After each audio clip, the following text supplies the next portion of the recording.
Hello and welcome to my channel, or back to my channel. Today I'm just going to talk a little bit about my life. I lived in interesting times. I didn't have one life, I had several, and I lived every one of them. And that's true of a lot of people. And I grew up in uh, okay circumstances. My parents were well off, but not rich. But I had church schools and military academies. Did a lot of, and I got out of high school. I was a landscaper. I was a cowboy. I herded cattle between states. And it's just part of the life I wanted to lead. I wanted to try. Um, I tried a lot of different things. I was worked for a bail bondsman before anyone was really trying to do that. Um, and then the fall guy made everybody want to try it. It wasn't the life for me. Spent time behind bars more than a few times, more than long weekends. That was part of the deal. Changing times. What was acceptable in the 1970s wasn't acceptable suddenly, or not as acceptable. And things that used to just got you a warning from the police turned out to get you in real serious trouble, or long weekends in the can. But I also was the wanderer. I went to other countries, I explored them. Hemingway style writing life is what I call it. That was my romantic chapter, the one with movement, curiosity, and risk. Sailed on boats, rode horses, hiked up mountains, camped out under the stars for all that. And it was a wonderful experience. And then college degrees. I worked in restaurants, prep cooks, line cook, manager. And then I went on to the computer field and stayed with that. That's what I went to college for. When I went to college, everything we learned was on the board and on the desk and handwritten. We didn't really have computers in front of us. And if we did go to use computers, we had to go to the computer lab where there'd be one terminal or two for the whole class. And that was just part of it. We learned it from the ground up. And then I went on to do other things like selling IBM machines, IBM computers back in the microchannel days. When the microchannel days hit, the market opened up because no one wanted to be blackmailed by IBM anymore, but to have to stay within their structure. So that opened the whole world up. And then I parted company with IBM in that days. And then I went on to Wang servers, telecom, third shifts, looking up billing and data retrieval and all that. And I worked for Ross Perot in EDS, which was once the biggest company of its type. And from there, went into corporate restaurant chains up in the headquarters, in the corporate offices, building their systems, their POS systems, and their computer infrastructure from the ground up, Microsoft shops and all that, building computers by hand, in-house. Very early Microsoft shop. And I had so many Microsoft certifications at one point that it wouldn't fit on one side of a business card. I'm not bragging, but that's the way life was and where we all thought it was going. And I worked for other companies at the same time.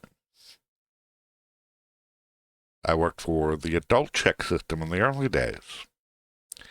And that was the age verification system of the internet, one of them. And you basically paid them to prove you were an adult so you could get to adult sites. That was the age verification system. That's how it worked back then. And I was a consultant for them for many years. And I created a database of very specific celebrity scenes in movies.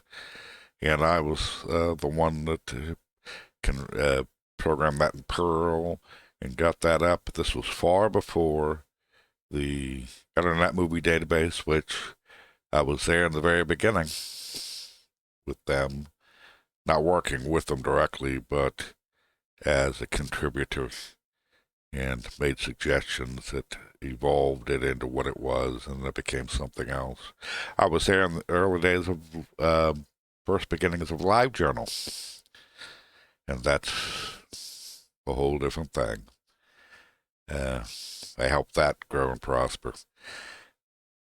So that was quite an interesting time for me. And even before that, from the very late 80s until probably 1997, at the same time, I was a paid beta tester for Microsoft. Back then, they would hire real beta testers with skills, not people who just wanted to put their name on something for free. And I worked for companies like Apogee, beta testing for them, and other game systems, Castle Wolfenstein, Doom, Prince of Persia, all those, quite a few. And later on in my life, after the restaurants and all that, as things change, economies crash, stocks drop, and you find yourself adrift. I started my own consulting company and worked there for a long time, and then eventually became a part owner of two transportation companies, both city and rural, doing medical and taxi transportation. 15 counties. I was a part owner of that at the end of the cycle, and as things happen, like when your partners die, things happen. I was also almost married once. She died in a car wreck, and I self-destructed, and that I do grieve still, even after all these years. My father was instrumental in bringing me back to life after that. So except for that specific thing, I don't look back on my life as having been complicated or anything else. It was just living life, going where it needed me to go. And at the end, for the last more than a decade, I've been caring for my father with dementia, keeping him going, maintaining him. And many times over those years, medical people tell me, he's on his last days, he's on his last legs. He's not gonna last out the year or the month. My dad's 92 and he's still here, and they've been telling me that since he was 80. Why? Because I'm intelligent, and I don't follow their advice Exactly. We do it our way, and he's still here. I don't brag about it. I don't really talk about it that much. But all I can say is I lived. I do not look back and wish. I look back and say, I lived a full life. I don't mourn the past. I don't mourn the good times that aren't here anymore, or the rich times that are far behind me. I don't. I'm just living my life day to day. But I can look back on my life and say, I lived it fully. I don't have anything to grieve over. Sure, I wish some things were still here. Some people were still here. So if I do grieve anything, I grieve for the people who are no longer with us, or no longer with me. And that's just the way it is. But I was lucky in that I grew up in the times that allowed me the privilege of living such a life and going places and doing things and not suffering over past mistakes. I lived my life and I am here and I'm now and I'm taking care of my father, and that is the height of my life. I can look at now and say, I'm doing it right. I can look back at my past and say, it was full. I look back and spent many weekends with the Rocky Horror Picture Show. I experienced that.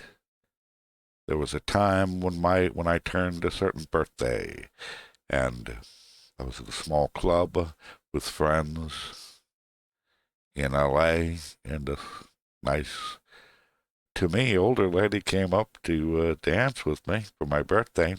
Turned out to be Debbie Harry, the singer.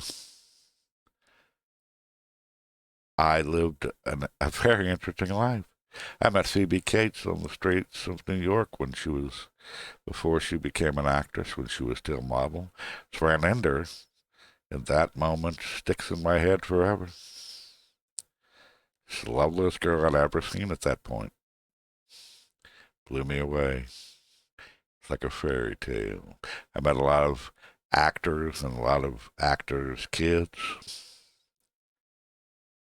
Grew up with some of them. When I say grew up, I meant high school, that kind of thing. I was lucky. My father was in the kind of industry, the restaurant industry, where this was pretty much where it was. And you'd be in that kind of category. I saw AC/DC in concert with Bon Scott. And the next year, I saw AC/DC in concert after Bon Scott was back in black. I've seen Journey in concert. I've seen more people than I can recall. And all of that comes back to me as a lived experience. And I think the stars that I was born in the place and time that I was, because all that was available to me, all those paths, and every one I took. On my Hemingway journey, as I thought all writers should do the Hemingway life for a while, all the camping out under the stars, all the horseback riding, all the exploring other cultures. I had a rich and full life, and I am pleased and happy to be who I am now. I hope you liked that story about my life, and thank you for visiting me, and I'll see you again at another time.